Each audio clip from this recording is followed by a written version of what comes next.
வேட்பாளர்கள் கிடைக்காமல் தள்ளாடும் அதிமுக. ஓபிஎஸ் மற்றும் டிடிவி தினகரனால் வந்த அதிமுகவுக்கு சோதனை. அதிமுக மற்றும் பாஜக கூட்டணி பிரிவுக்கு பிறகு தமிழகத்தில் அதிமுக தங்கள் தலைமையின் கீழ் ஒரு அணியை கட்டமைக்க மிகுந்த முயற்சிகளை மேற்கொண்டு வருகிறது.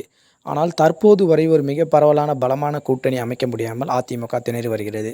காரணம், முக்கிய கட்சிகளாக இருக்கக்கூடிய பாமக, தேமுதிக, தமாக உள்ளிட்ட கட்சிகள் பாஜகவுடன் பேச்சுவார்த்தை நடத்தி வருகின்றன. இதுபோக பாஜக அணிக்கு டிடிவி மற்றும் ஓபிஎஸ் ஆதரவு உண்டு என்பதால் அதிமுக அணியை காட்டிலும் பாஜக அணியில் மிக பெரிய கட்சிகளாக இருக்கக்கூடிய கட்சிகள் பாஜக அணியில் ஐக்கியமாக உள்ளன. எனவே தமிழகத்தில் அதிமுக தனித்து தேர்தலை சந்திக்க வேண்டிய ஒரு நிலையில் உள்ளது.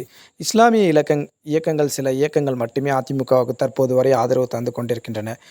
எனவே அஇஅதிமுக இந்த முறை எதிர்கொள்ளப் போவது நாடாளுமன்ற தேர்தல். நாடாளுமன்ற தேர்தலில் பெரும் பணம் மற்றும் கூட்டணி ஆதரவு இருந்தால் மட்டுமே வெற்றி பெற முடியும். எனவே இந்த தேர்தலில் 6 சட்டமன்ற தொகுதிகளை அடக்கிய ஒரு நாடாளுமன்றம் என்பதால் அதிக அளவு பண தேவைப்படும் என்பதால் பல வேட்பாளர்கள் அதிமுக சார்பில் போட்டியிட தயக்கம் காட்டி வருகின்றனர்.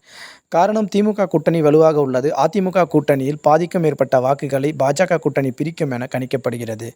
எனவே அதிமுக கூட்டணியில் இந்த முறை போட்டியிட்டால் நிச்சயம் தோல்வி கிடைக்கும் என்பது வேட்பாளர்களுக்கு தெரியும். வட மாவட்டங்களில் உள்ள அதிமுக வாக்குகளை பாமகவும், தென் மாவட்டங்களில் உள்ள அதிமுக வாக்குகளை ஓபிஎஸ், டிடிவி தினகரன் பிரிப்பார். எனவே இந்த நாடாளுமன்ற தேர்தலில் பணத்தை செலவு செய்து தோல்வி அடைவதை விட சட்டமன்ற தேர்தலில் கவனம் செலுத்தி வெற்றி பெறலாம் என அதிமுக முக்கிய தலைவர்கள் நினைக்கின்றனர். இருந்தபோதிலும் எடப்பாடி பழனிசாமி அவர்கள் பொதுச் செயலாளராக பதவியேற்று சந்திக்கக்கூடிய முதல் தேர்தல் என்பதால் கணிசமான வெற்றி பெற்றாக வேண்டும் கட்டாயத்தில் எடப்பாடி பழனிசாமி உள்ளார். அதனால் மாவட்ட செயலாளர்களுக்கு அதிக அழுத்தம் கொடுத்து எடப்பாடி பழனிசாமி அவர்கள் நம்பிக்கையான வலுவான வேட்பாளர்களை களத்தில் இறக்க வேண்டும் என தொடர்ந்து அறிவுறுத்தி வருகிறார்.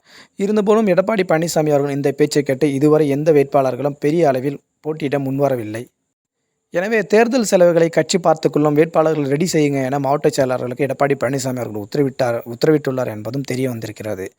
ஓபிஎஸ் மற்றும் டிடிவி தினகரன் பாஜக கூட்டணி இணைந்துள்ளதால் அதிமுகவின் வாக்குகள் பாஜகவுக்கு பாதி பறிக்கப்படும் என்பதால் வேட்பாளர்கள் போட்டியிட தயங்குகின்றனர் என அதிமுகவினர் சிலர் கருதுகின்றனர். தொடர்ந்து அரசியல் சார்ந்த காணொலிகள் தெரிந்து கொள்ள நம்முடைய சேனலை சப்ஸ்கிரைப் செய்யுமாறு கேட்டுக்கொள்கிறோம்.